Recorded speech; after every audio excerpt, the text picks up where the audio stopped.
I call Derek Ball. Thank you, Mr Speaker. It's a pleasure to rise on behalf of New Zealand First to talk on the Social Security Amendment Bill number 3. However, I'd like to join others and acknowledge the passing of Celia Lashley. She was a mighty social campaigner and had good works with Good Man Project and obviously her book, He'll Be Okay. And she's had many positive effects on many young families, especially with young boys.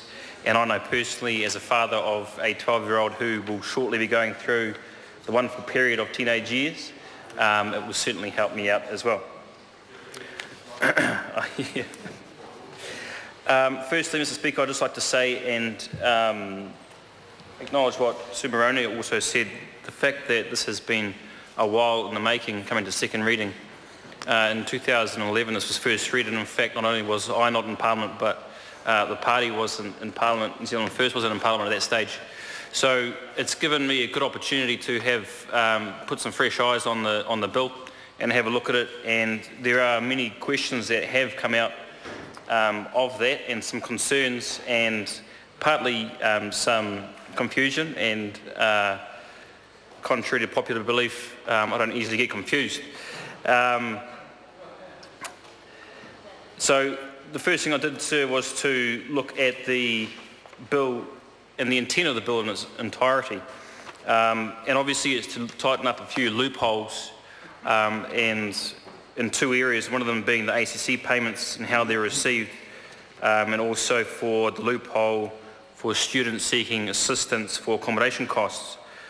And when addressing this bill, it's important to remember that for the part of the students, or closing the loophole for the students seeking assistance, that the intent and the overall and underlying intent for the bill should really be for the students and for the benefit of those students, and not just to tighten up a loophole.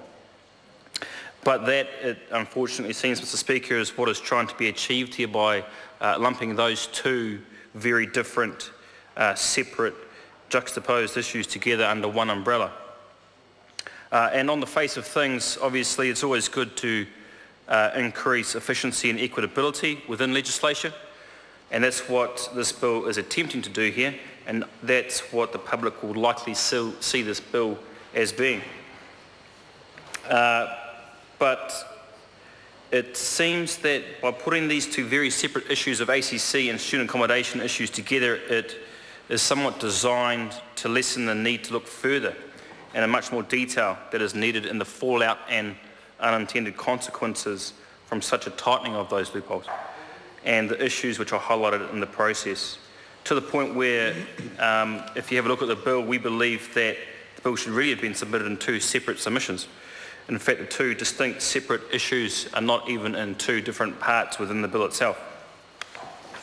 So I would like to concentrate my comments on one issue in particular that we don't think is fair or equitable, sir, and that is the part of the attempt to close the loophole on the student accommodation supplement, which is part 1, section 4, 1 and 2.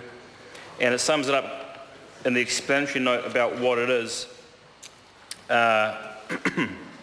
where the bill also amends the Social Security Act 1964 to clarify the provisions that exclude students who are eligible for assistance under the Student Allowances Regulations 98 from receiving the accommodation supplement. The amendment makes it clear that students are not eligible for the accommodation supplement if they could receive assistance under the Student Allowances Regulations 98, but should, or if they could receive this assistance but their own income or the income of their parent's spouse or partner. So there are a few questions that popped out immediately from me, sir, and perhaps the Minister could address those in time.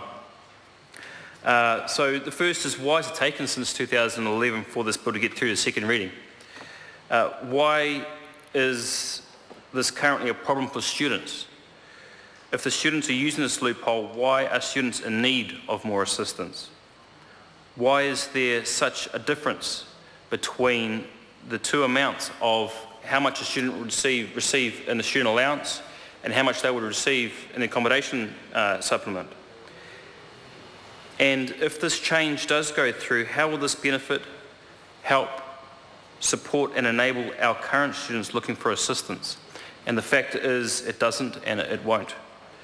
And in fact, what this bill succeeds in doing is highlighting the very real and current financial struggles that our students face and the issues that our students have in being able to afford not only accommodation, but even just the bare essentials. It's New Zealand First's view that we need to invest in our students and ensure that they are given every opportunity to succeed and every ability to afford a quality education. That's not just the education itself that is important, but the environment and ability to live without the need of bare essential items. This proposed change unfortunately highlights the current issues we have with what our students are currently getting. The change is proposing, when it boils down to it, sir, if you are eligible for student allowance, you are not eligible to receive the accommodation supplement, even if you don't take the allowance. That may sound fair and equitable to the national government, but what they quite obviously don't see is that there is a need for some students to have to do that in the first instance. If a student can gain more assistance by not taking the student allowance, then why are we going down a path where we will ensure they are only eligible for the least amount of assistance instead of maximising it for them? The truth is that these students need all of the assistance that they can get, and this bill undermines students and will potentially make it harder for students to afford a tertiary education. And to back up what I've been saying, sir, I'd just like to read out a couple of quotes from an article that has come as recently as September last year. And there was a survey which showed that nearly half of all full-time students are in significant financial distress. 2 years ago, that was 1 in 6 final year students were living in significant financial distress, meaning that they did not have enough money for their basic accommodation, clothing or food requirements. And an even more recent study of 5,000 students from both a polytechnic and university showed that the situation was actually even worse. That 44% report that they do not have enough to meet their basic needs. And this shows the urgent need to increase support, including an increase in student allowance rates, an expansion of allowances to those excluded by parental means tests, and properly paid summer employment. So Mr Nairo and Mr Ducey may stand over there and say that everything's peachy for students, but these are the actual facts. And if we're looking specifically at accommodation costs in particular that this bill is affecting, we're looking at experts predicting rents will continue to rapidly rise this year. Auckland's big tenant influx when 50,000 students start looking for accommodation is not expected to get into full force until later this month, but demand is already outstripping supply in many areas. So students are finding it hard to find affordable accommodation, and this bill is going to ensure that students will only get the least amount of assistance that is available. And New Zealand First does not find that acceptable.